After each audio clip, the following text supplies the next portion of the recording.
all of these little extra things that go above and beyond, because people are on vacation also, they don't, and I'm the same way. I'm totally guilty of buying me like $11 Voss water out of the minibar and regretting it the next day. But people are super stoked that you have all of these extra things to choose from. What's up, everybody? My name's Mike Sjogren, here with my co-host Emmanuel Pani. We're part of a group of specialized real estate investors you've probably never heard of. We didn't start with deep pockets or wealthy families, and we don't rely on 401ks, mutual funds, or traditional real estate investing. In fact, many of us don't even own the properties that fund our freedom. If you ask the money experts out there, they'd say what we do is impossible, yet it's happening every single day. It's happening through a new niche called short-term rentals. We are Short-Term Rental Nation, and these are our secrets. What's going on, everybody? Welcome back to another episode of the Short-Term Rental Secrets podcast. I'm your host, Mike Sjogren, here with my main man and brother from another mother, Mr. Emmanuel Pani. What's up, B? My brother, how are you today? I'm good, man. I'm great. How are you doing?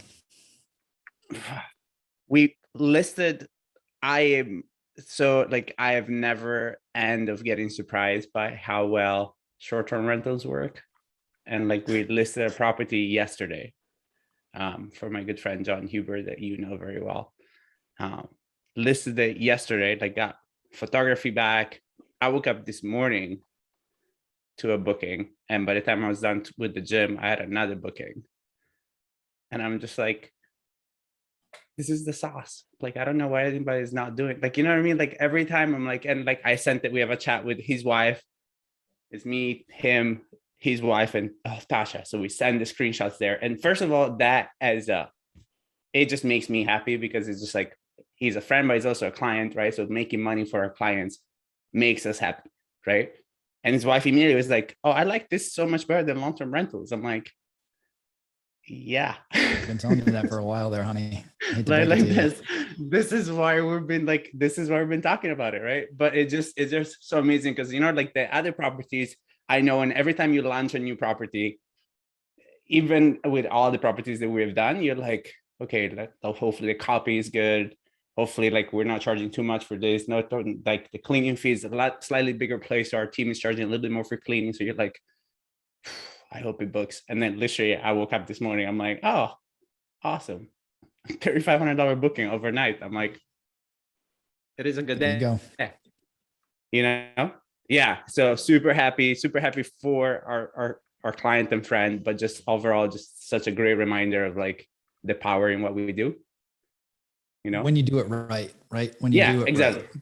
Because I got somebody sent me a DM yesterday, listener of the podcast, and they're like, "Hey, we've been our property's been listed down on the Panhandle in Florida for a couple months, and we're not getting any traction." And I was like, "Well, what are you doing?" And they were like, "Well, we're having Evolve manage it." And I was like, "Well, that's mistake number one."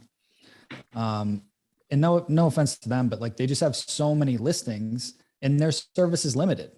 They're doing a very limited thing. I'm like, if you really want to maximize it, listen to the show. One, it's going to start with how you're furnishing it, how you're photographing it, how you're creating the listing, how you're pricing it, all those things that you don't have that control when you're outsourcing a lot of the management. So it's kind of on them and you're kind of out of the loop. So if you really want to take the reins, learn how to self-manage or hire a smaller local company that knows that market inside and out. Yeah. And that's myself. I went to lunch yesterday with somebody that actually, and I know he listens to the show, so I have to give it to him. So he came to our local meetup, and I know that our market is changing just because of the local meetup. I used to be the only Airbnb person, right? And then as we went around the room this past month, 6 people were like, I want to do Airbnb. I'm like, great. And so we're there talking, and I go to the end, and he's like, yeah, I would love to pick your brain. And I've started saying this to everybody. I'm like, I am always available for you, but I would love for you to listen to all of the episodes of the show because we talk about everything on there. And I love, very different to you. I don't do coaching. That's not my cup of tea, right? So I give back doing this show. And then if you're willing to educate yourself and listen to the show, I am more than happy to talk to you, right? So 2.5 weeks later, he texted me. He's like, hey, I listened to all the show. I'm like, holy shit, nobody has done that before, right? So many people ask you for your time, and then you put a little hurdle, and they're like, So first things first, I am acknowledging you, Nick, for actually listening to all the episodes. But I think that's funny is then the conversation was about management. And what's counterproductive in me telling you to listen to all the episodes of the show is that now you know that you can do this yourself. But at the same time, then you understand where my value comes in. And that's the conversation I had with him yesterday. It's like, yeah, you can do it yourself, or you can pay somebody to do it for you full time, like bring somebody in-house. But you don't, like, you've listened to the show, but I know what I'm doing. So it all depends on how much time you're willing to put into the business and what is your highest and best use. He does a bunch of stuff. So my hope is that he'll realize and put in this in the air. So the universe is going to take care of me, but that he'll realize that our fee is worth it because we know what we're doing, right? Like John made money less than 24 hours from listing his property just because our copy is on point, our pictures are on point. We know what we're doing. But it's funny, like, so I'm super grateful, and I love so many people reaching out, wanting to like meet for like turning properties over to vacation rentals. So I just think it's such a great time overall. And congratulations to you for closing on your house. Yeah, finally closed on the Florida house. So super pumped. I've already got contractors in there today. And yeah, I'm excited. It'll be a good one. So I want to get into it because we've got a very special guest on the show today. Today, we've got Annie Sloan. And so she's an Airbnb host, but she's also the CEO and co-founder of the Host Company. Very, very cool company. What they do is they add mini bars, gift shops, and concierge services to short-term rentals. So they help hosts make more money from every booking and help curate a better guest experience. So they have technology that's always free for hosts, and they have a community of over 10,000 hosts that's actively supporting the short-term rental space with advice and news. So without further ado, Annie, welcome to the show. Hey guys, I'm so excited to be here because everything you're saying, and for people who can't see this, I'm just over here nodding. I'm like, yep, that too. I'm constantly saying to people, why aren't you doing this? It's so crazy. I love it. I love it. So why don't you kind of walk us back? How did you get involved with short-term rentals? So I have been a short-term rental host. I'm an OG short-term rental host. I lived in San Francisco for about 20 years, and now I'm in Oakland, so kind of the burbs of San Francisco. And the first house that I rented out was in 2007, first through Craigslist and then through Airbnb as it grew. And over time, I've rented out. I'm a big traveler, so I've rented out my primary home and gone to travel. And then I also own an Airbnb in Joshua Tree as well. And my co-founder, which talk about Joshua Tree and how nuts it is going. I'm sure you guys talk about that too. But my co-founder, Michael Hubbard, hi, Michael. He is a mega host. He and I, this is just some backstory. He and I used to work at HGTV together. We were producer directors at HGTV. And we worked on every show with a great plot or a threadbare plot. I'm sure you've seen those shows on HGTV. We worked on Landscape Smart, Design to Sell, Design on a Dime, Curb Appeal, etc. So Michael, after many years at HGTV, he left with a designer, and they started a new company where they started flipping houses. And the first houses were like, shacks out in the desert, mostly Tahoe, Joshua Tree, Death Valley, etc. Flipping them, furnishing them, and selling them as a ready-to-go short-term rental. So people could buy that, hand them the keys, and say, "Hey, do you want us to rent this out tomorrow?" So they, simultaneous to creating a real estate company that has just grown and grown with bigger and bigger flips, created a property management company at the same time, which again has just grown and grown. It's mostly in California, so it's just been going nuts, particularly in the desert areas. And Michael came to me about 2 years ago and said, "Hey, all of our guests ask the same questions, and I'm sure it's the same for you guys, right? Can I buy these mugs? Where do I find beer at 2 a.m? What is the best place to get pizza?" And you can put so many things in your guidebooks, right? But you're still going to get a lot of these questions about this, that, and the other. Hey, I really need sunblock, but I'm in Death Valley and the closest store is 30 miles away. Hey, do you have extra phone chargers, etc. Right? So he came to me and said, how can we automate this process so that the guests are happier, and that our property managers and our property management company is happier also, because we're automating a lot of these things. Even in the future, everyone always asks to get tickets to the same thing, right? So not exactly Airbnb experiences, but every person that comes here wants tickets to this thing. So if we can integrate with that ticket provider and we can take a cut of that, because we are spending our time, which is money, for our property managers recommending those services, but we're not getting anything back for it. And throughout this whole time, myself being a host, prior to the Host Co, I was a creative director at Facebook. And prior to that, I was a creative director at Twitter. I'm a total Bay Area eye roll. I've also worked embedded in technology at Airbnb, at Google, Nike, you name it. So it's been a really nice marriage with Michael and I. And he and I have also been travelers. We've traveled through India together. We've traveled through South America together. So we're a good partnership between the two of us. That's awesome. I love Yeah. it. So You guys sound like the group I would want to go have a beer with and then just see where the night goes. Like, I feel like that would be a group that you have a lot of fun. And I really think you should try to do a little bit more with your life. I don't think you've worked in enough places. Done enough thing. As a typical Bay Area person, right? Like, I saw a video of on, I don't remember where I was, but like, it's like, thrift shopping in the Bay Area is horrible, because then, and you see all of the hoodies that are in the thrift shop and they're like Google, and then it's like AWS, and it's like, so the entire thrift shop is just gear from all these huge companies out there. I love it. And I love the idea of like bringing, because that's also like hospitality. Like it's what's missing from hotels. Because I am that person that goes to the hotel lobby. I'm like, it's 2:00 in the morning. Where do I get a beer now? Right? Like, the bars have closed. Like, give me a beer, right? Like, where do I find it? And I think that's missing in vacation rentals. But as we go more mainstream, people expect it. And especially in like Joshua Tree, I guess, like that's a very remote area. So it's super smart that you guys are doing it. So how does it work? Like, what's the system? So, and that's actually something right before that too. The people who go to short-term rentals are generally the biggest pool of that demographic is the 25 to 35. And as they get older, they want more of those amenities. They want a midweek cleaning. They want room service. So what we're offering, and some of our hosts are even starting to offer that, you can buy a midweek cleaning before you even get there, right? And just, upcharge on that. So it's just opening up Airbnbs and all other short-term rentals, right, to more people. How it works is hosts jump on the website and hit create a store. And it's a really fast onboarding process. It's about 2 minutes. You add your name, you add your email, and then you create your first store. So you add, hey, here's the name of my store. Let's say Annie's Cozy A-Frame. Here's a picture of my store.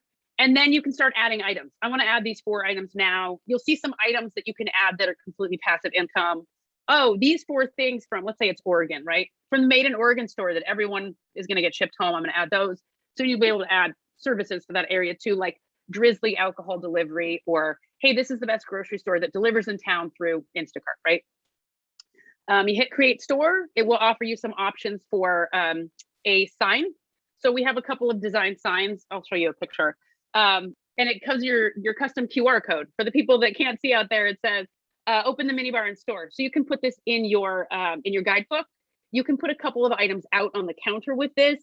You can just use the QR code and put it on a couple of things. It also gives you a link. The system gives you a link that you can message to your guests. So some people don't even bother with printing it out. They just message their guests, auto message guests an hour after check-in. Hey, if you need anything, we have a store. So it's really positioned as a value add rather than, hey, buy stuff, right? It's very, very quick. It's very easy. It's web-based so that nobody needs to download anything. On the guest side, the guest opens that store and they simply see, and I'll send you guys this after this, cards for what is in the store. And it says you'll receive information on where these items are after checkout. Guests don't even need to read, right? Because it's cards. You can hit a plus, PayPal. It emails you a receipt. Here's where these items are. We have found, and you guys have probably found this too, if you are a guest in an Airbnb, you are either tired or drunk or both. There's like almost nothing, unless you're a child, outside of that window, right? So if you're going to order something, you need to be able to do it quickly. You know, if it's 2 a.m. after a wedding and you want some Oreos and a bar of filtered water, you're not going to download an app and input a code. It's very simple and very fast, and something that guests can continue to come back to when they go, oh, cool, I didn't know they had alcohol delivery in here. Or, hey, look at these cool Pendleton blankets. These are awesome, and we're not going to have time to go to downtown to get them. Let's get them shipped home. So how does the delivery of it work? So say, like you were using the example of sunblock, which that's such an easy sell. Like, I know I don't want to pack sunblock in my suitcase. So I'm like, yeah, if I got to spend $10 on sunblock or whatever, like I'm game. So say I go and I buy the sunblock, how do I get it? Like where do I find it? So the top things that are in the store are things that are already stocked in the Airbnb. So right after you click buy sunblock, you will get an email receipt. You just spent $10 via PayPal or Apple Pay, and it has a description of where those items are. So those items are generally in a stock closet, or they're in the garage, or they're just in a place that isn't super visible. So people don't go, oh, this is just free stuff, right? On your receipt, it'll say, those are on the top shelf in the garage. You know, please take what you purchased. And it also says items missing will be charged to guests. So that's another theft prevention measure. Gotcha. Yeah. So it's kind of like an honor system, right? So either if you have people buying it way ahead of time, your actual cleaning team can put it out for them, or if they're buying it on the spot, it's like an honor system of like, yeah, kind of like we've got taught in the hotels, right? Like, you know, that if you take stuff from the hotel, they'll either you tell them or they're going to charge you for it. So there's no much around it. So I am super interested in, so you were saying that then some people have been able to use it to sell additional things. What are some of those things that you're seeing? Because I think there is a great potential for upsell with listings. So what are some things that you guys are seeing on your side? So midweek cleaning is something that, and we're just about to add this to the actual calendar feature, but hosts have already been hacking it to add their own pre-order items. Midweek cleaning, very basic grocery stocking, and they'll say, here are the 10 items we add, right? We've had hosts say, we want to come in and do a tarot reading. Definitely we'll come in and we'll cook a breakfast. These are for hosts that are on site, right? Or their property manager is really involved in doing these things. Adding fresh flowers before they arrive, decorating for a birthday party before they arrive, this is going to sound so funny, but adding bachelorette party decorations, because if you're flying, you're not going to bring all these things with you for the bachelorette party. So we've talked to hosts particularly in Nashville and New Orleans who've said, yeah, I can offer that in advance, but if I have a box in the stock closet or a box in the garage, every single, it's a party pack, really, right? Every single group's going to buy that. Something that everyone will buy, a box of colored wigs. It's so funny, and colored sunglasses, right? Because it adds to the experience of your trip. And if you're like, 5 gals or even 5 guys, you're like, oh, that's going to be, $12 each if we go in on it. Pretty much everyone's going to buy it. And you can get that box for $30 on Amazon, which we recommend tons of products on our website. We also send out weekly emails of what's selling, but you can buy that on Amazon for $30 and you can charge $120 for it. And guests are so stoked that you have it on site. We have guests starting to leave reviews saying they have this store. Why don't other Airbnbs have this store? Have a store, right? Mm-hmm. Yeah, because that's the thing, right? Like it's what's amazing about our industry is that the more people come in with all their different unique kind of like background and past history, the industry is so new that you can come in and be a disruptor or come in and create a new level of what's expected, right? And I think especially like out there in like California or Nashville or New Orleans, where there is a lot of competition. And like at the beginning, I think like the competition was like, oh, I'll add unique kind of features, right? Like I'll do a nice wall. And then now there's people in like Orlando that like the nice wall is an entire room that is themed with like glow in the dark paint. So that keeps escalating, right? So people are like, okay, what else can I do? Right? And they're like, I'll add bikes. And then people are like, yeah, but that becomes the norm. So like the thing that is interesting about our industry is like the norm keeps raising and going higher and higher. And then the expectations of the guest of what used to be like over the top is now what people expect. And nobody minds. So before, I think the psychology of the travel was like, this is a cheaper alternative. And now is like, I'll pay for uniqueness. I don't even care, right? Yeah. Give me something that is convenient and unique, and it's going to be a great experience for my family, especially after COVID, right? People are like, I've been waiting so long to reunite and travel. What's an extra $120? Right? Yeah. If you're a group of 5 guys or girls, right? Like you go to New Orleans and there's the box with the wigs and the bids and everything else, and then you just go out and you're ready to go out, and it's amazing. Yeah, this is what adding a store. It's exactly what you're saying. People are like, well, I already put in the hot tub, I already put in this other thing. But sharing a picture of a store in your listing, it's essentially saying, I've done the curated shopping for you. And I want to shop all that stuff, right? So it's fun to go out places, but a lot of people, they go to an Airbnb to go to the Airbnb and not to go, that's their whole experience. But it will be a tipping point, particularly in places like Joshua Tree, where there's tons of beautiful spaces, but I can buy a bunch of stuff in the space is huge, right? And also things like, I forgot my phone charger. I can use that. It's just a little added thing. Something else you said too is rentals, right? I'm always wary of, insurance issues with stuff like bikes and surfboards, but hosts do say, I will add these things as extras. Some things are just a level of hospitality that you shouldn't be selling, right? You shouldn't be tacky about it. You should have a level of hospitality commensurate with your space, clearly. So yeah, sure, you should leave out a bottle of wine. You should leave out some chocolates or whatever it is. But as we all know, if you leave a phone charger, it's gone. Right? And you're like $20 out on your phone charger. But all of these little extra things that go above and beyond, because people are on vacation also, they don't, and I'm the same way. I'm totally guilty of buying me like $11 Voss water out of the minibar and regretting it the next day. But people are super stoked that you have all of these extra things to choose from. Plus, when I know for me, and the more I read about sales psychology and everything else, like when you're on vacation, you're just in the mindset that you're going to spend money. Right? Like maybe you wouldn't drink the $11 bottle of Voss when you're home, but if you're on a nice vacation, you're in the mood and you're just relaxed, you're like, I'm going to treat myself. So what are some of those little things that would just help up the ante? Right. And so I love the concept. And I know for me, like when we were doing some due diligence last month, I stayed at a property right across the street from where we were buying just to get a feel for the neighborhood. And we got there and there were just a lot of little things missing, which were really annoying. Like even the Keurig was missing. And then the host was like, oh, sorry, it's broken. I'll bring over another one. And they brought it, but then there was no coffee. I'm like, if I had to, I would have paid for the coffee if that was the case, but give me something just little things that just would have made my life easier. Same thing with water. I would have paid for water. Instead, I got there at midnight and then had to leave to go to the gas station to buy water, that stuff is just annoying as a traveler.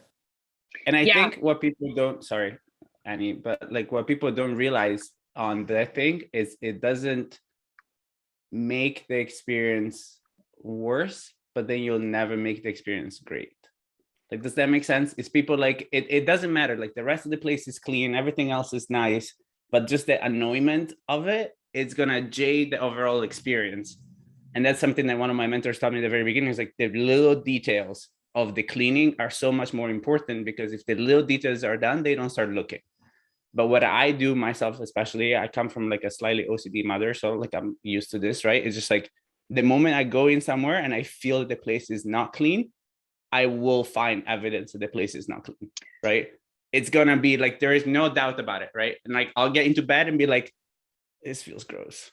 And maybe the bed is clean, right? Maybe it looks clean, but just my mindset is gone, and then you can't catch me again, right? It doesn't, once you go through the initial period, you can't catch me again. Even if you come in and you clean and everything else, maybe I won't leave you a bad review just because I'm not that type of person, but I'm not leaving you a good review.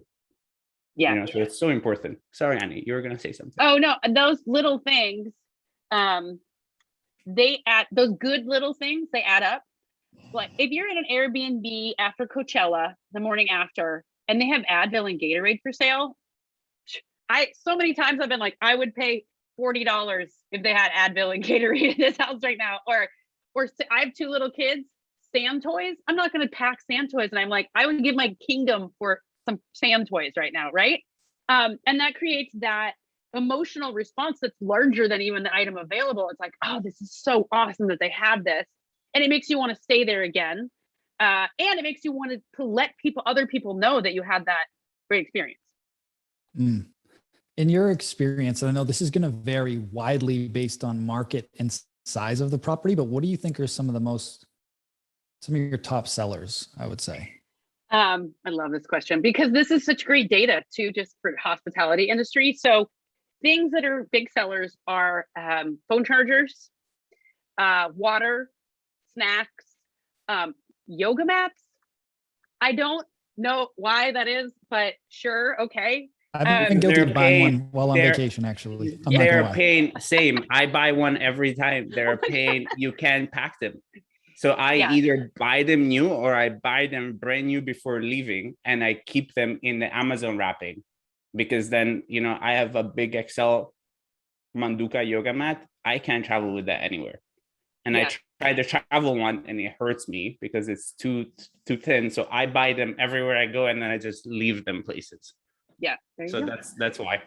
Yeah. And I guess you don't want to use someone else's yoga mat, right? So yeah. Things that have been surprising, that have been big sellers, and we figured this out pretty quickly, which is so great, is that things that contribute to the experience that aren't just not just like a hotel minibar. As I said earlier, people often go to an Airbnb for the experience of that Airbnb rather than I'm just having somewhere to stay and my experience is the city, right? So things like paper spa face masks are a huge seller. Microwave popcorn, extra firewood, robes, because they get there, most hosts automate a message an hour after check-in because the guests have got there, they know where the lights are, but it's too early for dinner. They're like, what are we going to do now, right?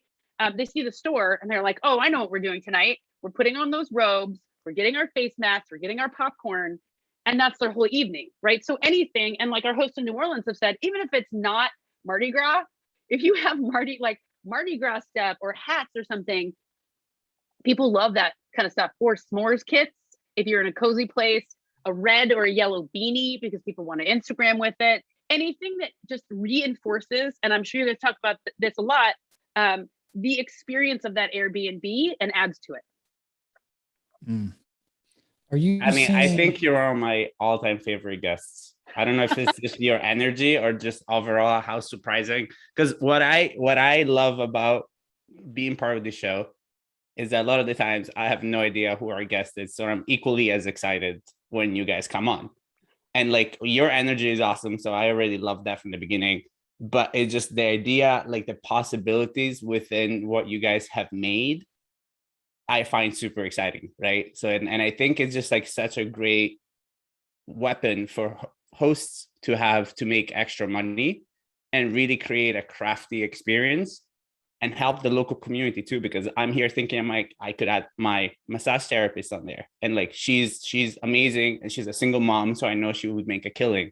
My own personal mother is a yoga teacher, right? Like all of those things could be embedded in there as part of this larger experiences, and I think it's just going to add the extra income for people that it's going to make this industry even more amazing for you. First of all, thank you. That made my day. Second of all, yeah, I agree. I think, our point is more money for hosts with less hassle. When we started this, even prior to making the technology, we just started talking to tons of hosts that say, I want something that's automated, that's really easy to use, where I make more money, because obviously you need to do less work than you're doing now. And how can we do this in a really streamlined way to make it easy? And then we also think about recommending local products in different cities. So what are those local products? What are those local makers? How can we switch that up if it's like Black History Month? Maybe it's only Black makers that month in the cities that we have products that ship, right? The other thing that is really important to us is right now we're in the US only, but globally, staying in so many places around the world, I've stayed with aunties in their extra room in so many places around the world. And I'm like, I would totally buy their grandkids' handicrafts, right? But I don't speak their language. I don't share their currency. And I would rather buy water from them than someone down the street. And if that person is making $20 extra a booking, that's pretty game changing, in places around the world. So that's our larger goal in the space too. Where my head goes with this from the business side is